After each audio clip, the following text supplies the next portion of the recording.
هاي يا بنات، عاملين ايه؟ ويلكم باك تو ماي شانل. معاكم سوزين. انا بقدم محتوى منوع، والنهارده هنتكلم عن حاجه حلوه قوي اللي هو رجيم الماء. لو عايزين تشوفوا وزني كان كام وبقى كام وخسيت قد ايه، تابعوا الفيديو للاخر. وقبل ما نبدا الفيديو، لو لسه مشتركتيش في القناه اتمنى ان انتي تشتركي عندي وتنوريني. لو عجبك الفيديو دوسي لايك وسيبيلي كومنت لو عايزه تسالي على اي حاجه. وليتس ستارت. اول حاجه لازم تعرفيها ان رجيم المية ده بيتعمل لمده يوم واحد، بلاش تعمليه اكتر من كده، يبقى انت كده بتموتي نفسك بجد. لان لازم طبعا الجسم يدخله اكل البنزين اللي هو بيحرق بيه ويقدر يقوم بالمهام اللي عندك في الحياه. ما ينفعش تفضلي قاعده مثلا اسبوع من غير اكل، لا ما ينفعش، محدش قال كده خالص. واللي بيعمل كده بيبقى بينتحر بالبطيء. تمام. اول حاجه الميه دي حاجه خاليه من السعرات الحراريه خالص. بتعمل ايه؟ بتحرق الدهون المتراكمه في جسمك. انتي لما تشربي كميه من الميه كبيره هتحسي ان انتي اصلا شبعانه وملكيش اصلا نفس ان انتي تاكلي ولا تبصي حتى للاكل. تمام. فوائد طبعا المية كلنا عارفينها ان هي بتحرق من الدهون وبتحرق السعرات الحرارية، بتطرد السموم من الجسم، بتحسن انشطة الجسم، بتخلي بطنك مليانة طول الوقت، هتخلي عندك باور حتى لو انتي حاسة بشوية هزلان، بس هيكون عندك باور كبير جدا ونشاط بعد فترة، مش من اول اليوم، بعد فترة ما تاخدي على النظام ده هتحسي بقى بالباور والفرق الفظيع طبعا في جسمك. الطريقة بقى ايه؟ هتشربي 22 كوب مية، يعني كل مثلا نص ساعة تشربي كوباية من المية من اول ما تصحي من النوم.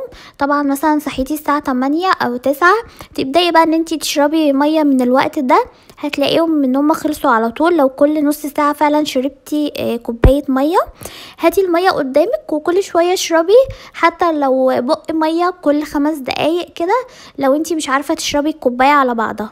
تمام. طيب هنشرب ايه تاني؟ هتشربي كل ساعة ونص هتشربي كوباية جنزبيل، كوباية قرفة، كوباية شمر، كل نوع طبعا لوحده، مش هتحطيهم مع بعض. ممكن كوباية شاي اخضر عادي جدا، كل ده بس من غير سكر خالص وبدون اضافات سكر. وكمان المية اللي هي بتشربيها ما تضيفيش عليها ليمون خالص، عشان الليمون بيهدي الاعصاب طبعا احنا عارفين، وهيخلي ضغطك يوطى شوية.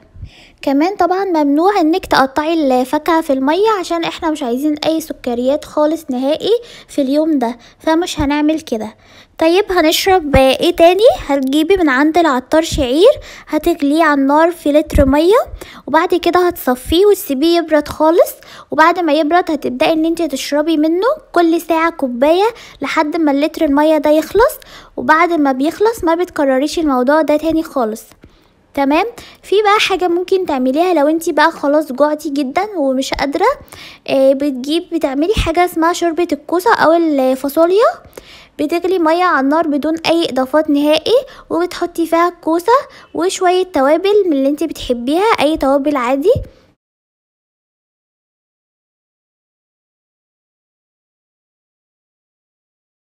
وبعد ما بتخلصيها بتقدميها طبعا في طبق وتعصري عليها الليمونه وتبداي ان انتي تاكليها. وكل الدراسات اثبتت ان الشوربه دي ما بتاثرش خالص على اليوم ده، وبتخسي عادي جدا طبيعي، يعني كانك ما اكلتيش حاجه، لان طبعا الكوسه فقيره جدا بالسعرات الحراريه وكذلك الفاصوليا. وده كان وزني يا بنات قبل ما ابدا خالص الدايت، برضو موزونة طبعا الصبح على قبل ما اكل ولا اشرب اي حاجة. خسيت 2 كيلو، برضو بتوزن الصبح على غير ريق خالص.